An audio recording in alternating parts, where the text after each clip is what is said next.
नमस्कार। Wishing all my viewers a very happy new year. इस अगले वीडियो में हम देखेंगे मकर लग्न यानी कैप्रिकॉर्न एसेंडेंट वालों के लिए जनवरी 2025 कैसा रहेगा। जनवरी का मंथ ओवरऑल वीडियो डिटेल में शुरू करने से पहले मिक्स्ड रिजल्ट्स का है, यानी ना ज़्यादा अच्छा ना ज़्यादा खराब। उसकी वजह दो है, खास करके अच्छे में लग्नेश शुक्र के साथ है, सेकंड हाउस में शुक्र योग कारक ग्रह है आपकी कुंडली में, और लग्नेश शुक्र के साथ सेकंड भाव में है। तो 27 दिसंबर से 28 दिसंबर से 27 जनवरी तक तो ये एक खुश सा माहौल बना के रखेगा, लेकिन वहीं पे प्रॉब्लम्स मतलब दिक्कतें बनाना शुरू कर दिया है मंगल ने 7 दिसंबर से। जहां मंगल 20 अक्टूबर से आपके लिए कमांड एंड कंट्रोल का सिचुएशन बना करके रखे थे, कुछ प्रमोशन या कुछ ना कुछ डेवलपमेंट ग्रोथ आपके करियर में, क्योंकि दशम से दशम पे थे मंगल आपके सप्तम में, जिसके वजह से कुछ कमांड कंट्रोल अथॉरिटी का पोजीशन आपको दिया था मंगल ने 20 अक्टूबर के बाद से। वही मंगल वक्री हो गए हैं 7 दिसंबर से। तो आइए वीडियो डिटेल में देखते हैं। पहले सूर्य की पोजीशन देखें।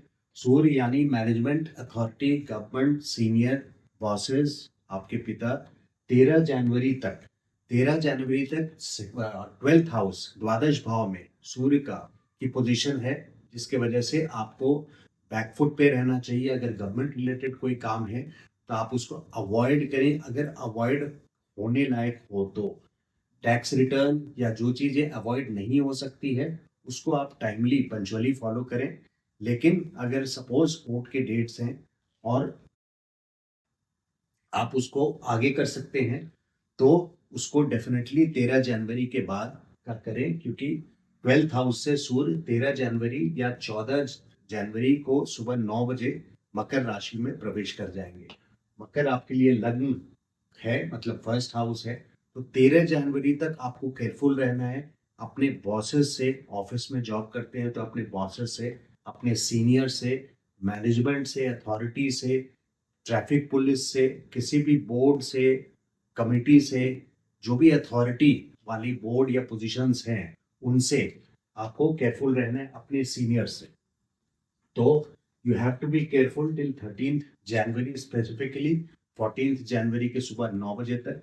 उसके बाद मकर में सूर्य का प्रवेश हो जाएगा, यानी आपके लिए command control situation, support from management, management का सपोर्ट, आपके बॉसेस आपके फेवर में। ऐसा नहीं है कि 14 को सूर्य आएंगे और 14 को ही 100% असर शुरू हो जाएगा, स्टार्ट हो जाएगा, but gradually over the month, यानी 13 जनवरी से 12 फरवरी तक ये ग्रेजुअली प्रोग्रेस करते हुए सपोर्ट आपकी ओर आएगा। और इस टाइम पे आप एक कमांडिंग पोजीशन पे आएंगे, आपकी बात सुनी जाएगी, आपको मान सम्मान भी मिलेगा।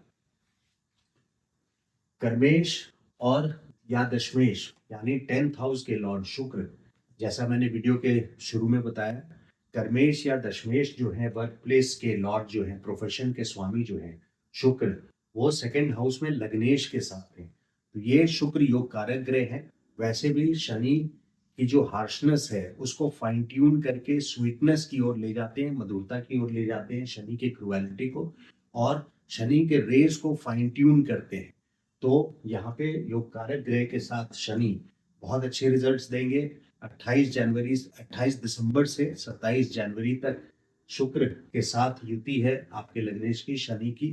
तो इस टाइम पे चूंकि ये 10th हाउस के लॉर्ड हैं, इसलिए 10th हाउस के लॉर्ड का मतलब है कर्मेश है, यानी प्रोफेशन से कुछ ना कुछ रिवॉर्ड आपको मिलेगा। खास करके अगर देखें तो 13 जनवरी जब सूर्य भी आ जाएंगे आपके लग्न में, 13 जनवरी से 27 जनवरी के बीच में आपकी पोजीशन ऑफिस हो या बिजनेस हो काफी स्ट्रांग हो जाएगा, क्योंकि सूर्य आपके लग्न में रहेंगे 13 जनवरी से, और शुक्र ऑलरेडी युति में है शनि के साथ। तो सूर्य का अष्टमेश है बेशक, लेकिन सूर्य सूर्य ही रहेंगे। सूर्य मंगल नहीं हो सकते, मंगल बुध नहीं हो सकते, राहु केतु नहीं हो सकते। तो सूर्य अष्टमेश होने के बाद भी सूर्य का स्वभाव जो है वैसा ही रहेगा। रॉयल्टी, अथॉरिटी, कंट्रोल, मैनेजमेंट का सपोर्ट, ये सारे आपको लेके आएंगे। तो 13 जनवरी से लेकर के खास करके 27 जनवरी तक जब लग्नेश भी शुक्र के साथ हैं और सूर्य भी लग्न में रहेंगे तो ये फेवरेबल पोजीशन है। लेकिन वही मिक्स पीरियड की बात मैंने इसलिए की थी क्योंकि मंगल 7 दिसंबर से, जो 20 अक्टूबर से 7 दिसंबर तक आपके लिए कंट्रोल और अथॉरिटी लेकर के आ रहे थे, 7 दिसंबर से वही कंट्रोल आपके हाथ से धीरे धीरे स्लिप करता हुआ या ग्रिप कमजोर होती हुई नजर आ रही होगी। उसकी वजह है कि मंगल वक्री स्थिति में आ चुके हैं 7 दिसंबर से। 7 दिसंबर से लेकर के वक्री स्थिति में मंगल रहेंगे 24 फरवरी तक। तो 24 फरवरी तक ही नहीं बल्कि 7 दिसंबर से लेकर के, क्योंकि अभी 21 जनवरी तक, 7 दिसंबर से 21 जनवरी तक वक्री स्थिति में है और कर्क राशि में है।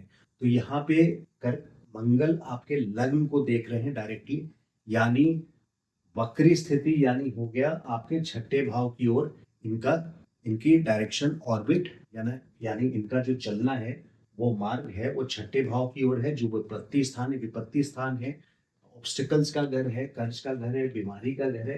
तो परेशानियां लेकर के आएंगे 7 दिसंबर से 21 जनवरी तक, और 21 जनवरी के बाद से लेकर के 3 अप्रैल तक मंगल मिथुन राशि में रहेंगे। तो ये समय आपके लिए, क्योंकि मंगल छठे भाव में जब रहेंगे तो 12वें को भी देखेंगे।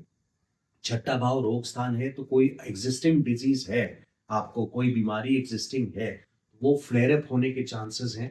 खास करके अगर पिता के लिए देखें तो पिता के घर में 2023 अक्टूबर 30 अक्टूबर के बाद से ही, 30-31 अक्टूबर 2023 के बाद से ही पिता के घर में 2025 मई 18 तक केतु का गोचर है। यानी you have to be careful, आपको अपने पिता के हेल्थ के लिए खास करके सावधान रहना चाहिए।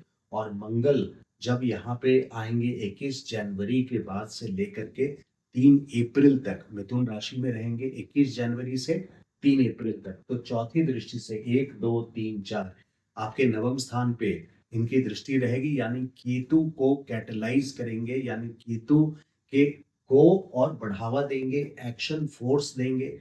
मार्स एक्शन और फोर्स के प्रतीक हैं। तो मंगल की जब चौथी दृष्टि केतु पे पड़ेगी तो ये इंसिडेंट, यानी आपके पिता के हेल्थ के लिए आपको 21 जनवरी से 3 अप्रैल तक खास करके सावधान रहना है।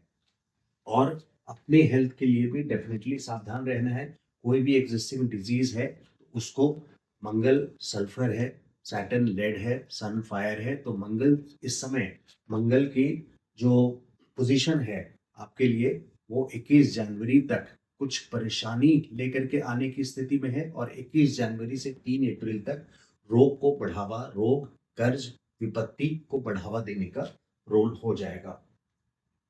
जुपिटर की स्थिति वहीं देखें तो जुपिटर बृहस्पति आपके, देखिए अच्छी बात कुंडली में इस वक्त जो मुझे नजर आ रही है, लग्नेश की पोजीशन बिल्कुल सेकंड भाव में है जो कि अच्छा है, और बृहस्पति आपके पंचम में है, वक्री स्थिति में है 3 फरवरी तक। वहीं 3 फरवरी के बाद जब मार्गी होंगे 14 मई तक, तो ये पंचम से पंचम यानी आपके नवम स्थान, ये ऑलरेडी एक अच्छा घर है, यानी जनरल फेवरेबल लक का घर है, सडन गेन का घर है। जिनके बच्चे नहीं हुए हैं उनको अगर चाइल्ड प्लानिंग करनी है तो मई 14 तक का ये बेस्ट टाइम है फॉर चाइल्ड प्लानिंग।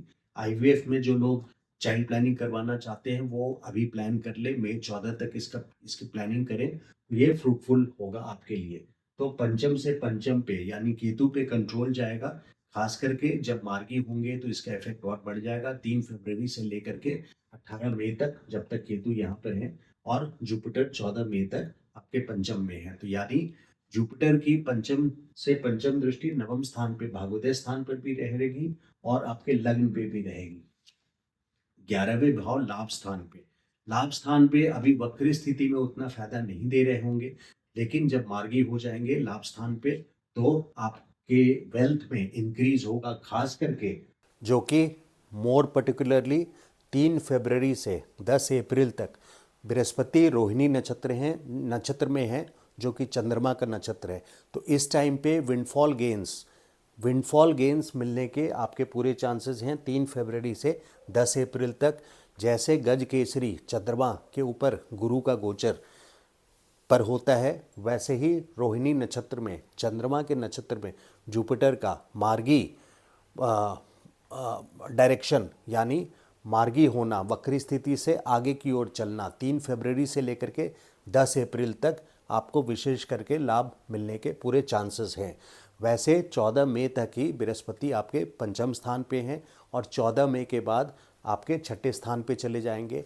मैं रिक्वेस्ट करूंगा जिन लोगों ने अगर एनुअल वीडियो मेरा नहीं देखा है, बड़े प्लैनेट्स के रोल के लिए, जैसे बृहस्पति की बात कर रहे थे हम अभी, तो शनि, बृहस्पति, राहु, केतु, इनके रोल के लिए आप एनुअल वीडियोस को ज़रूर रेफ़र करें। उससे आपको पूरे ईयर की इन डेप्थ ब्रॉड एनालिसिस मिल जाएगी कि लाइफ किस डायरेक्शन में जाने वाला है।